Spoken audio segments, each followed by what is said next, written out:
Tuhan bersamamu dan bersama rohmu. Inilah Injil suci menurut Matius. Dimuliakanlah Tuhan.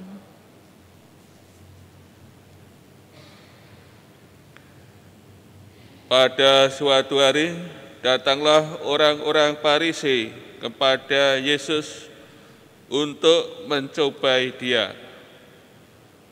Mereka bertanya, apakah diperbolehkan orang menceraikan istrinya dengan alasan apa saja? Yesus menjawab, tidakkah kalian baca bahwa Ia yang menciptakan manusia sejak semula menjadikan mereka pria dan wanita? Dan Ia bersabda, sebab itu pria akan meninggalkan ayah dan ibunya dan bersatu dengan istrinya, sehingga keduanya itu menjadi satu daging. Demikianlah mereka itu bukan lagi dua, melainkan satu. Karena itu apa yang telah dipersatukan Allah tidak boleh diceraikan manusia. Kata mereka kepada Yesus, jika demikian, mengapa Musa memerintahkan untuk memberi surat cerai jika orang menceraikan istrinya?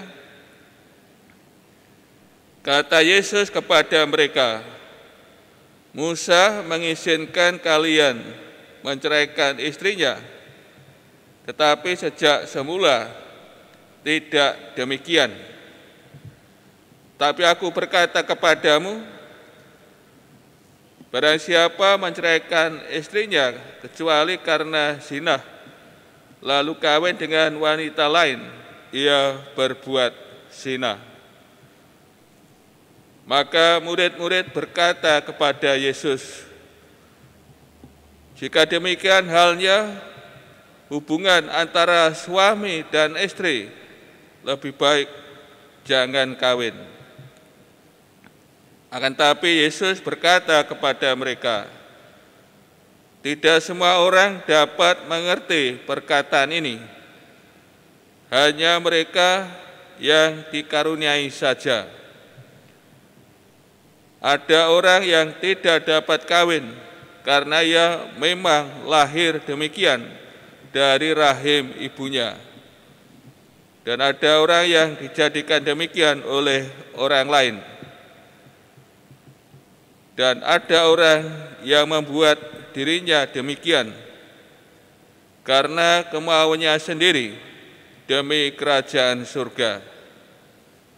Siapa yang dapat mengerti, hendaklah ia mengerti. Demikianlah sabda Tuhan. Terpujilah Kristus. Saudara-saudari yang terkasih,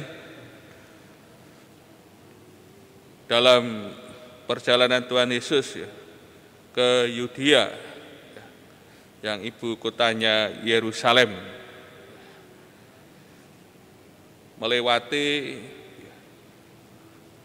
berada dalam seberang sungai Yordan, berada di sebelah timur sepanjang sungai Yordan.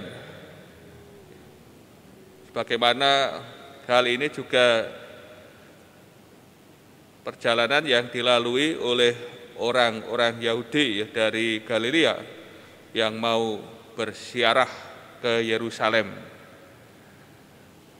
menghindari daerah orang Samaria, karena orang Yahudi dan dengan orang Samaria tidak rukun. Bahkan Tuhan Yesus ditolak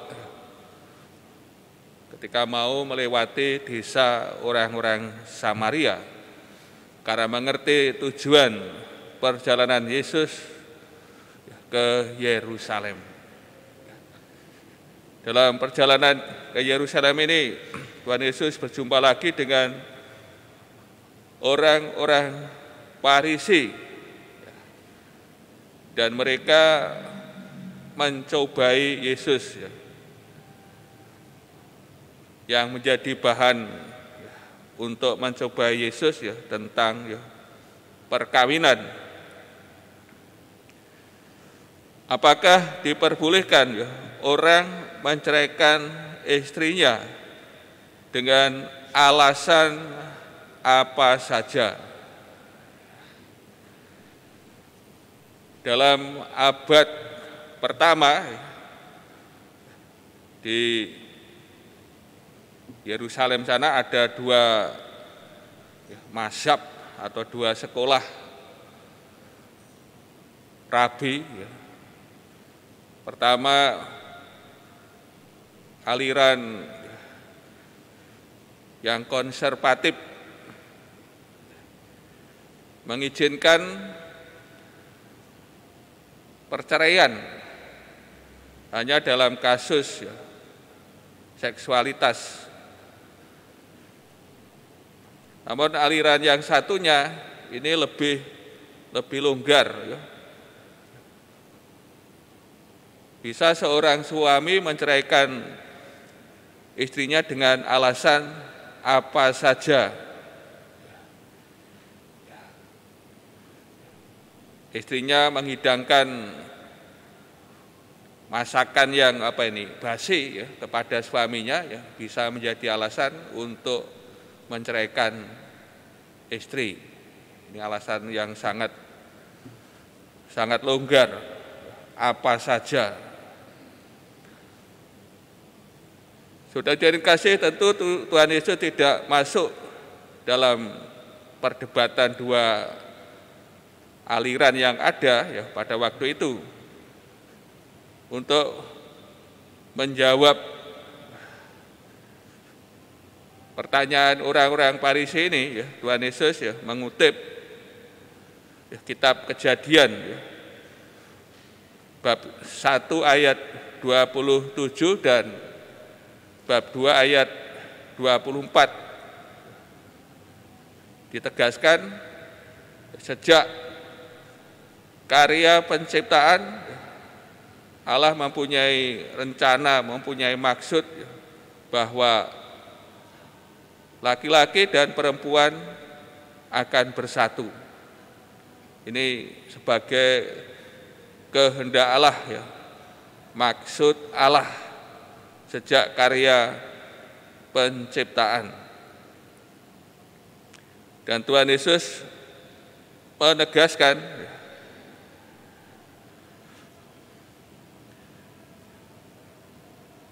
apa yang telah disatukan Allah tidak boleh diceraikan manusia. Ini penegasan Tuhan Yesus berdasarkan dari kitab Kejadian tersebut. Di samping itu Tuhan Yesus juga telah mengajarkan tentang perkawinan yang tidak dapat diceraikan dalam khotbah di bukit bab 5 ayat 21 sampai 22. Tuhan Yesus menegaskan bahwa perkawinan tidak dapat diceraikan.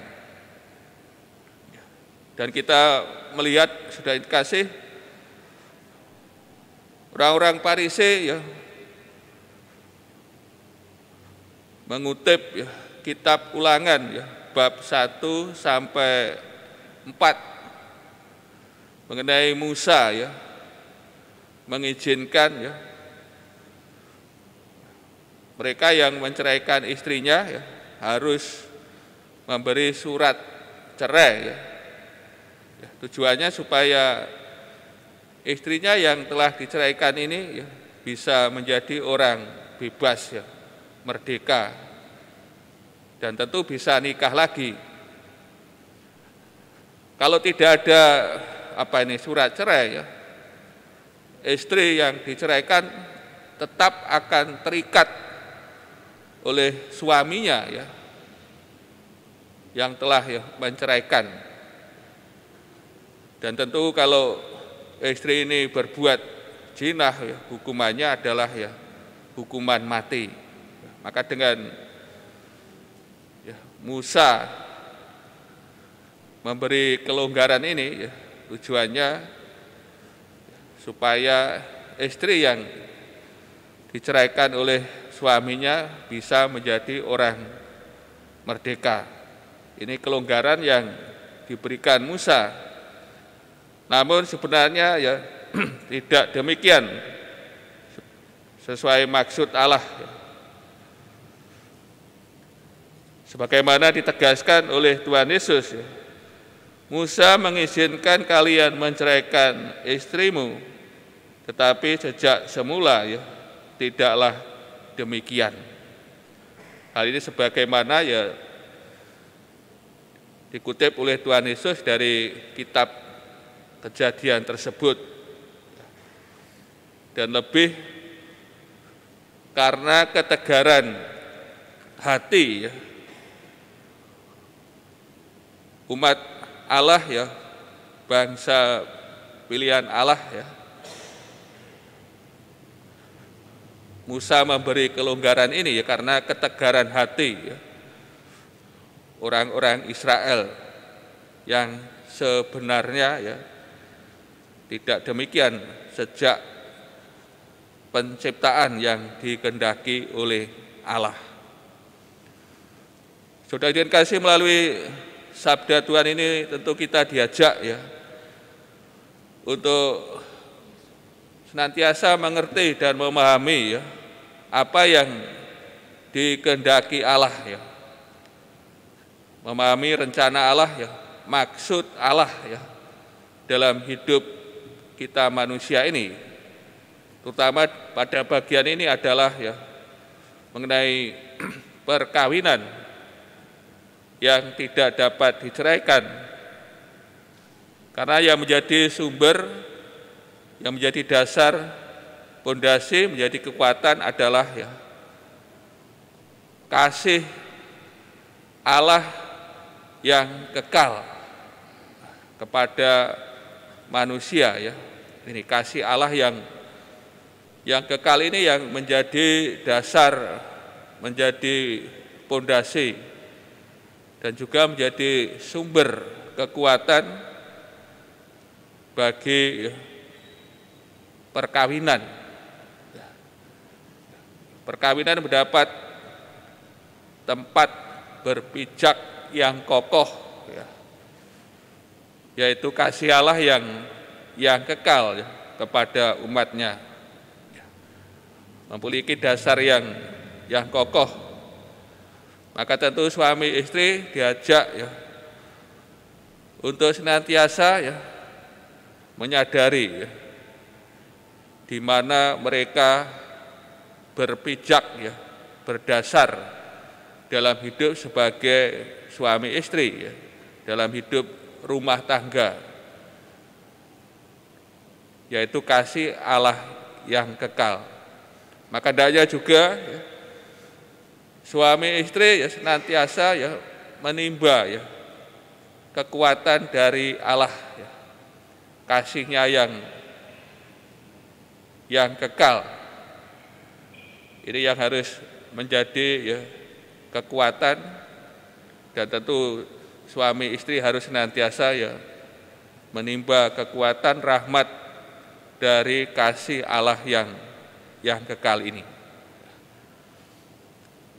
Maka pentingnya ya, kita memahami ya rencana Allah ya, kehendak Allah, maksud Allah, dan senantiasa ya menjalani sebagaimana yang dikehendaki Allah, dan tentu tidak hidup dalam ketegaran hati